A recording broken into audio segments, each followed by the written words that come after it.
it's really pointless, and it could lead to a very negative experience if you send out any of the other reminders. And another really cool way to do this is also through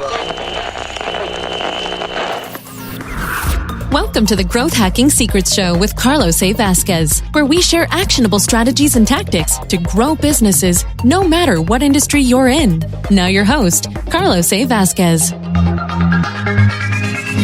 And welcome to another episode of Growth Hacking Secrets. I'm your host, Carlos A. Vasquez, and today I'm going to be talking about what will make someone to take action so that way we can generate more conversions. Now, when it comes to this, and when I'm talking about conversion, I'm talking about a specific objective. For example, it could be something along the lines of getting more people to sign up for an event, or sign up for a webinar, or make a small purchase, or reach out and set up an appointment.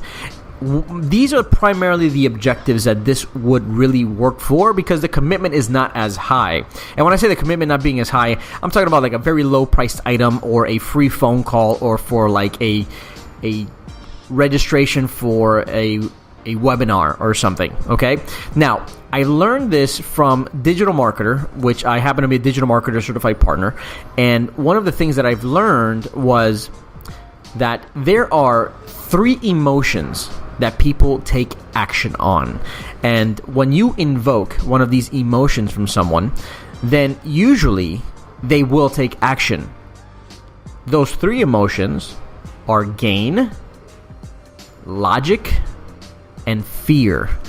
I'm going to go through each one right now. All right, so when it comes to the feeling of gain, people usually will take action if they feel like they're going to gain something in return. Now, it's not a very strong invoking emotion as the fear one, but it is definitely one of the lighter ways to get someone to take action. For those that don't take action when it's gain, then we have what's called logic. And logic, people don't like to feel stupid. So to avoid feeling stupid, they want to go ahead and take action because it makes perfect sense. All right?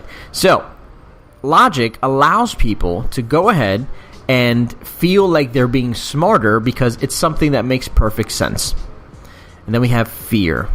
Fear of missing out, FOMO. This one happens to be one of the strongest invoking emotions out there because people really would rather avoid missing out on something. Fear of missing out on an important event. Gain, logic, fear. Now I'm going to go over some examples of how to use gain, logic, fear. For example, gain. Usually, when someone takes action, if they requested to download something like a free irresistible offer, then what you say is, hey, the other day you downloaded my ultimate guide to podcasting. And I wanted to check in to see if you had any questions. But most importantly, I wanted to know if you saw this. And it's a link to whatever the next step is. If you are really serious about podcasting or having success or growth hacking, then this is the next step you should take because you will really be able to get these type of results. You will gain these type of results with this. That's just the general gist of it. Now, logic. Hey, I'm a little confused because you did this and you still haven't done this. Is everything okay? I just want to make sure that everything is good to go. And that's how logic works. And fear.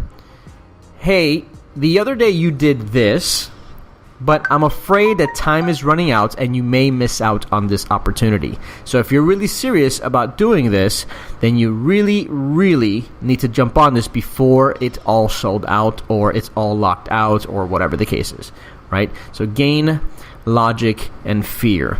Now, primarily, you can either use this whole concept with email automations where the email automation software will go ahead and send out the first email.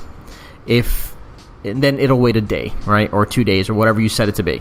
Then it will send logic. And then it'll wait whatever, 1 day or 2 days. and then you have fear, 1 day or 2 days, whatever the delay is. Now, one of the really cool things about these email automation softwares, the really sophisticated ones, is that if they take action on one of those emails, you can actually set it up so that it skips and doesn't send the other reminder emails. So if you're going to have a campaign that has GainLogic Fear to remind someone to take the next step, make sure you use an automation sequence that understands when someone actually does take action, because it leads to a poor experience for you to send out logic, trying to make them feel stupid if they already took action at the gain, right? If you're sending out logic and fear, it's really pointless, and it could lead to a very negative experience if you send out any of the other reminders. And another really cool way to do this is also through messenger bots, like with Facebook Messenger bots. Like you can do it with ManyChat, where if they get a specific tag, if they get tagged with completing the next objective, you can have the messenger bot stop sending out these these Facebook Messenger automations. And that's about it. So if you really want to just double your sales or double your appointments, go ahead and implement this GainLogic Fear strategy, so that way you can see a boost in your next objective. And that's it for now. And hopefully I'll catch you on the next episode. What emails and messages are you using? Feel free to send it to us in the community channel, the community group. Just go ahead and go to miamimarketer.com/growth, and we'll go ahead and just share and learn from each other, so that way we can just keep expanding and making our game that much better. All right, talk to you soon. Bye. Thanks for listening to the Growth Hacking Secrets Show with Carlos A. Vasquez. Want to join the exclusive growth hacking community? Of course you do. Make sure to visit us at miamimarketer.com/growth for more info. See you soon.